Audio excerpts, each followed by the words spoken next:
Hello friends, welcome to our YouTube channel Study Tech by Das sir. आज आम गोटे notification विषय discussion करवा जहाँ बीएसएनएल रु आसी भारत संस्कार निगम भारत संचार निगम लिमिटेड रो एटा हूँ गवर्नमेंट ऑफ इंडिया रो पिला माने जहाँ नोटिफिकेशन आमर डेट ऑफ 29 तारिख रे आसी नोटिफिकेशन आसी जहाँ भी हो मु यार सर्ट वीडियो ऑलरेडी पकई सारी किंतु लॉन्ग पकड़ा मत समय जेहेतु न होता लॉन्ग पकई पार नी आज मुझे लॉन्ग टाक पकाऊँ देन रिक्रुटमेंट आम सीनियर एग्जीक्यूटिव कथा कहवा आम सीनियर एग्जीक्यूटिव रिक्रुटमेंट आसी जहाँ टेलीकॉम एंड फाइनान्स रिक्रुटमेंटा ये नोटिफिकेशन इयरटा हूँ 2026 रिसेंट नोटिफिकेशनटा कारण जेहेतु 29 तारिख में आम नोटिफिकेशनटा होती तार डेट ऑफ बा स्टार्ट ऑनलाइन डेटा आमर रेजिस्ट्रेशन डेटा हूँ केते ना 5 फेब्रुआरी रु स्टार्ट हम या अर्थ नेक्स्ट डेट रु स्टार्ट हम कारण आज 1 तारिख है सोमवार ठू 5 फेब्रुआरी रु स्टार्ट हम 5 फेब्रुआरी माने आउरी डेट अच्छी है आज तो 1 तारिख है रविवार आज 1 तारिख है आउरी अच्छी 4 दिन अच्छी स्टार्ट हम देन तार लास्ट डेट आमर थी डेट ऑफ एंड अच्छी तार एंड डेटा केबे एंड डेटा अच्छी आम 7 मार्च अच्छी बा कौटी ना कौटी आमर मासे ऊपर अच्छी टेंशन नबार नाई किसी असुविधा नाई तार पे जो आमर पेड कर एडिटिंग जो पेड कर तार हूँ 8 तारिख लास्ट आ गोटे डेट अच्छी तार आप्लिकेसन एडिटिंग कर पुणी 15 तारिख जाए अच्छी या अर्थ आमको कौटी ना कौटी मानि नवाक पड़ो जे आम 7 तारिख भितर फर्म टाक अप्लाई करवा तार जो एग्जामिनेशन डेट अच्छी मार्च 29 तारिख में एग्जामिनेशन डेट अच्छी टेंटाटिवली या अर्थ चेंज हो जाई भी पारे किसी कहीहब ना जदि देखा आम से देती सीनियर एग्जीक्यूटिव ये आम ट्रेनिंग दिज्व टेलीकॉम स्ट्रीम्र तार आमर अच्छी 95टा पोस्ट अच्छी 95टा पोस्ट भितर आमर जनरल पोस्ट भी अच्छी बुझे तो कारण ओसी ओबीसी ये जो पोस्ट गुड़ा अच्छी सीएल पोस्ट भी ये अच्छी है ये देखीदे पार देन आमर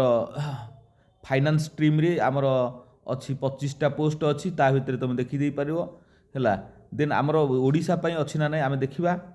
ओडिशा पई निश्चित थाई पारे बोली मोर आशा बुझला तो कारण आमर मुख्यतः डेट बाकी एगुड़ा देखीदे तुम एगुड़ा देखिए पढ़ो आउ तुम सालेरी जो सीनियर एग्जीक्यूटिव सालेरी पे सालेरी देती है तुम देखिकी अप्लाई कर तुम जो क्वालिफिकेशन कथा कहूँ से नेशनलाइजेशन इंडियन होता दरकार नेशनालिटी है इंडियन आम भारतीय होता दरकार तुम तार एजुकेशन स्टाटसटा को ये देखीदे पार है एजुकेशन क्वालिफिकेशनटा जी आम एज कथा कहवा एजटा आमर अपर रिजर्व जो अनरिजर्व यूआर जो एजटा अच्छी आमर 30 वर्ष अच्छी यूआर एज आउ ओबीसीटा अच्छी 33 वर्ष देन एससी एसटी अच्छी 35 वर्ष 35 आउ ईडब्ल्यूएस है ये मानकर बयसटा टी अपलेट बयसटा अच्छी जो मान पीडब्ल्यूडी एमानकर बयसटा देखिकी से अनुसार 45 वर्ष अच्छी देखिकी पकेबे जार जोटा आमर क्राइटेरिया जीव जो मानकर है किसी असुविधा नहीं देन सिलेक्शन प्रोसीजर आम कंप्यूटर बेस्ड मल्टीप्लिकेशन चॉइस हम जहाँ ऑब्जेक्टिव टाइप क्वेश्चंस ता भीतर टेक्नोलोजी टेक्निकल नॉलेज थी विभिन्न प्रकार थी देखो तुम से अनुसार पढ़ी ये कर तुम प्रिपेरेसन कर जेहेतु तुम परीक्षा बस बिना प्रिपेयर परीक्षा बस कि तुम परीक्षा बस गले प्रिपेरेसन कराया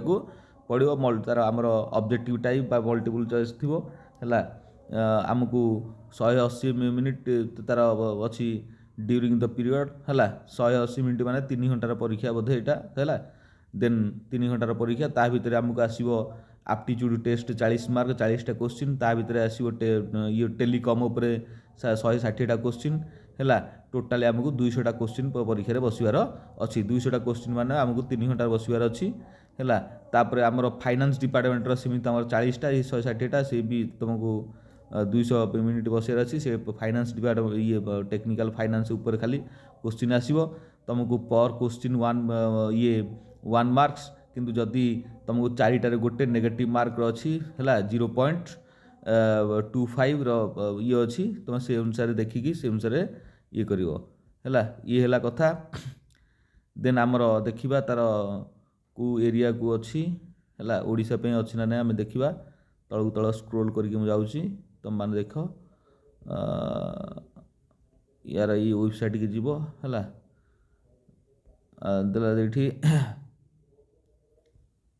वेबसाइट की जीवा देखा कौन तार हूँ कौन आसी तार नोटिफिकेशनटा ये बड़ नोटिफिकेशनटा देखा तार मेन मेन पॉइंट को जीवा हाँ द टेलीकॉम जो एजुकेशन क्वालिफिकेशन कथा जो आमर स्ट्रीम कथा आसूँ ता भितर तुम bachelor in engineering bachelor in technology कथा आसूँ जहाँ यही डिपार्टमेंट रे तुम्हें करिथिबा दरकार कोर्स करिथिबा दरकार है फाइनान्स हेले तुम्हें चार्टार्ड करिथिबा दरकार बा कॉस्ट मैनेजमेंट अकाउंटिंग ये करिथिबा दरकार फाइनान्स डिपार्टमेंट रे ताले एई दुईटा मुख्यतः तुम्हें कोर्स करिथिबा आवश्यकता अछि है आमे जानिले ए कोर्स विषय रे देन आमे देखिबा ए जो टेस्ट हबो एप्टीट्यूड टेस्ट हबो एप्टीट्यूड टेस्ट रे हमको एई रीजनिंग ये सब क्वेश्चन हमको आसीबो verbal question non verbal question basic भितर तमरो एटा अछि सिलेबस अछि ए सिलेबस ऊपर तुम्हें देखिबो सिलेबस तुमरो है देन आमर ए सिलेबस तुमरो अछि तुम्हें सिलेबस को देखिबो next page project management accounting ये हला कथा हाँ कॉस्ट पिलांकर तांकर सिलेबस एडाक अछि हाँ ये सिलेबस भितर क्वेश्चन ही आसीबो एडा सब तुमरो सिलेबस रे अछि ए सिलेबस अनुसार तुमरो क्वेश्चन टी आसीबो हाँ जो देइछि आमर लिस्ट ऑफ एग्जामिनेशन सेंटर कोठी कोठी थिबो देखिबा आमर ओडिशा पे अछि ना नहीं हैला हाँ आमर 20 नंबर अच्छी देखियो ये 20 नंबर अच्छी आमर भुवनेश्वर पे अच्छी ये भुवनेश्वर पे आम एग्जामिनेशन सेंटर टाको चूज करवा है या अर्थ भुवनेश्वर पे अच्छी ताहले आम पे सुविधा ये फॉर्म टाको देखियो ये फॉर्म अच्छी फॉर्म अनुसार तुम अप्लाई करियो ऑनलाइन बर्तमान 5 तारिख रु स्टार्ट हो जिवो हैला ये हैला आजिर वीडियो बुझिले तो नोटिफिकेशन वीडियो जेतले आमे नेक्स्ट नोटिफिकेशन आसीबो जहाँ आसीबो आम माने तुमको सांगे सांगे तुम यदि चैनल सहित जोड़ी होगी ताले चैनल सहित जोड़ी होने सांगे सांगे नोटिफिकेशन तुम पाखु पहुँची जीव या अर्थ तुम चैनल सहित जोड़ी होगी रहा तुमको गोटे लाइक टे कर बा शेयर टे कर सब्सक्राइब टे मार तुम्हें चैनल सहित जोड़ी होगी रुह पिलामाने इमिति नुआ नुआ नोटिफिकेशन आसियो सब जहाँ नोटिफिकेशन आसियो ये चैनल अनुसार तुमको नोटिफिकेशन पकई दि जाव बाकी रहा ये चैनल रे किछि दिन पर तुम मैथमेटिक्स आउ रीजनिंग रो सॉल्यूशन को पार्ट को एठी पढ़ा जिवो बा देखिबा यदि समय मिलिबो ताहले आमे जीएस पेपर टाको भी डिस्कसन करवा से आम